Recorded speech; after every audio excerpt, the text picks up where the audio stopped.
Games Workshop is not doing okay. Games Workshop is having trouble getting a lot of people interested in the new edition of Warhammer 40,000. Part of that has been their terrible live streams with not working audio, and then the next one which has not very good working audio, and months of trying to hype people up for a box that is fine at best. Then there's the accessories. The Combat Patrol Companion has no rules for Combat Patrol. None. It is a brochure of their combat patrols with a little bit of lore about each army. Don't buy it. The card terrain pack for an absurd price is bits of card. Thankfully, they also released a print your own PDF version. But the card versions could have been double-sided. They are, but with the same image on each side. A snow-themed map, a jungle map, a Grey City Ruins map, all of these were options. Instead, it's double-sided with the same image on each side. That does affect the placement of the rubble extrusions if you get it the wrong side up.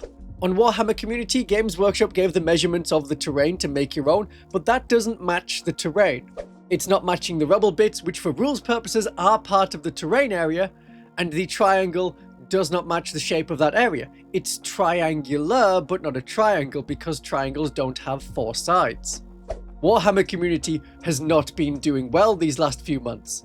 They clearly do not know what the rules are. Scout was incorrect, Lance was incorrect, the measurements of the area terrain is incorrect. But unfortunately, we need Warhammer Community to know how to play the game. So many rules are up to interpretation, but with Warhammer Community, we can work backwards from the answer to see the rule and then interpret it to match the explanation that's been given. Communications generally have been really bad. We saw this again with the unedited Q&A. What's happening to Deathwatch? Oh, well, they're going to be an Imperial Agents, or you can say that your Space Marine army is Deathwatch. That sounds like we're going back to Imperial Agents, with no kill teams or index for Space Marines. I interpreted it differently, many other people didn't. And then we're surprised when the index for the Deathwatch continues. What size of game is 1500 points? Strike Force, they said. Then described Incursion. When playing a 1500 point game, which rules would be recommended to be used?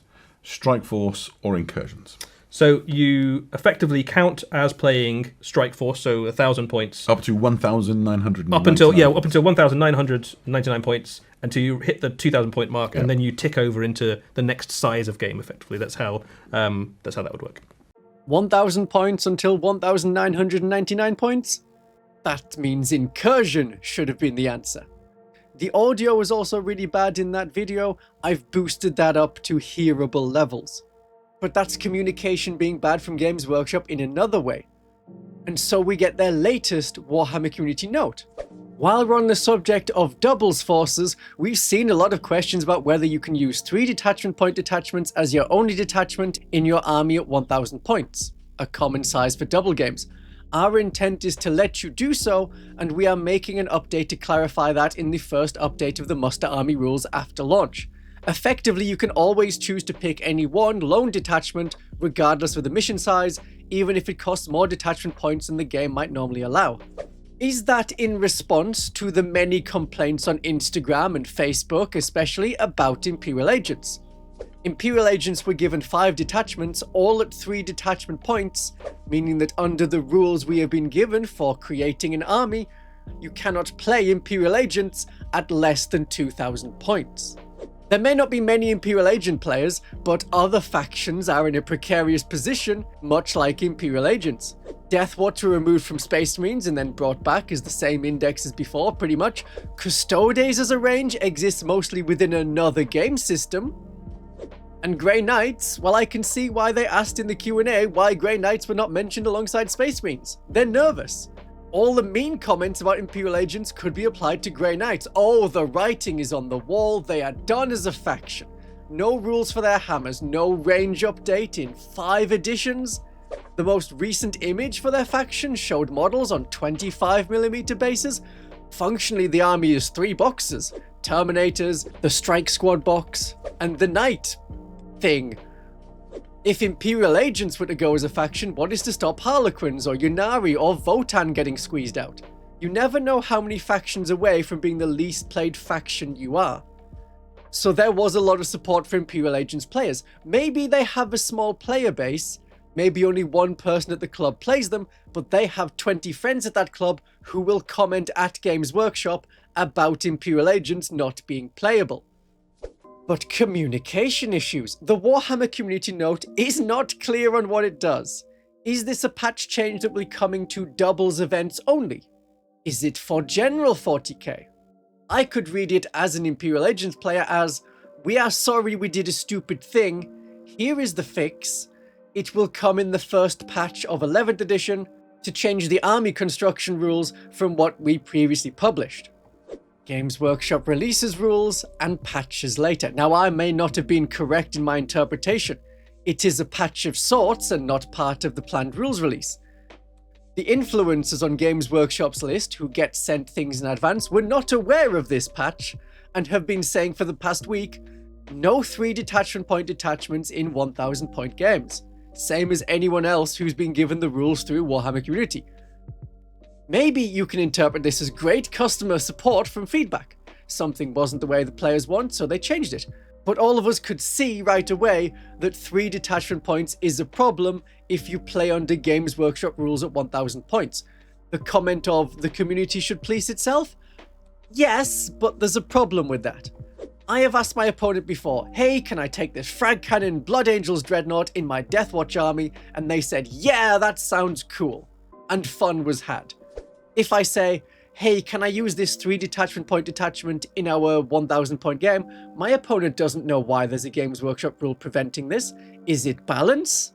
The rules say not to, so if my opponent says no, I have to use another army in the case of Imperial Agents, at least another detachment in the case of Bringers of Flame Sisters, or I need to find a new opponent. Like house rules work within a house, it's harder to do when it's a larger gaming community. The rules for 11th edition sometimes feel like they were written 5 minutes before going to the printers. People are pointing out potential coherency exploits if you do rules as written. All we have is a box out saying they need to end as a single group, or that is the intention of coherency. Is this box out as a designer's commentary, or is it part of the rule that they need to be one group? And is it still considered one group if it's 4 models within 9 inches of all of them, but clearly separated by a big gap in the middle? As an aside, please don't try and do this in games. This is a haha Games Workshop rule silly, not how you should play against another human. There is a lot more patching to be done before 11th edition is really playable. So why is it so bad? From what it seems, Games Workshop has this release and then patch mentality. So when the rules writers are working on 11th edition and the first FAQ, anything not already in paper print that's going to be digital releases like the faction packs, those rules writers get pulled back to 10th edition to patch campaign book releases and unit releases. Then they're not working on 11th edition that's coming. It has problems. They have to patch that rather than working on a future codex. It's not a good working model. I do believe that the people who want to write rules for Games Workshop do want them to be the best rules, but they're given too little time to get it right and are working on too many projects at once. There was a long-running joke in 10th edition that when 2 codexes came out at the same time, one was good and one was bad. Oh, did you get the A team or the B team? But what if it's not a team, but one person? One person for both books. That would make more sense than a bad team that never seems to improve. It's one person who can only put so much time and effort into each codex, and they're gonna have a favorite. It's this desperate, get it out as soon as possible. We know that 2029 summer is gonna be 12th edition of 40k. We know that 3 years after the last Age of Sigmar launch, there's gonna be another Age of Sigmar edition launch. And in between, there's lots of other games thrown out, like Warhammer Quest Darkwater. Lovely models, but the rules for the standalone game do not function. If Games Workshop could release more stuff just quicker, they would. Why wait 3 years for a new edition of 40k if it's the moneymaker? Do it in 2.5 years. Do it in 2 years. Keep reducing that time between editions until eventually we're getting the information on 29th edition and 28th edition isn't out yet. Then the 31st and 32nd editions come out on the same day. Whereas Warlord Games had a relaunch of Conflict 47 ready to go, and they could have put it out, but instead they waited. They launched Bolt Action version 3, and then, once that was embedded and working, they launched 2025's Conflict 47, which was able to use compatible rules. Games Workshop would have released Conflict 47, patched it to work better with Bolt Action 2, had a lot of rules made inconsistent by the launch of Bolt Action 3, patched some of it, but not all of it because they need to move on with the next game they're making, and then they'd release supplement books with rules changes to eventually make Conflict 47 work. If they patch it. If the game system didn't do well for them on launch, or they thought it made the majority of the money it could, then drop it. Boarding Actions in 10th edition as an example?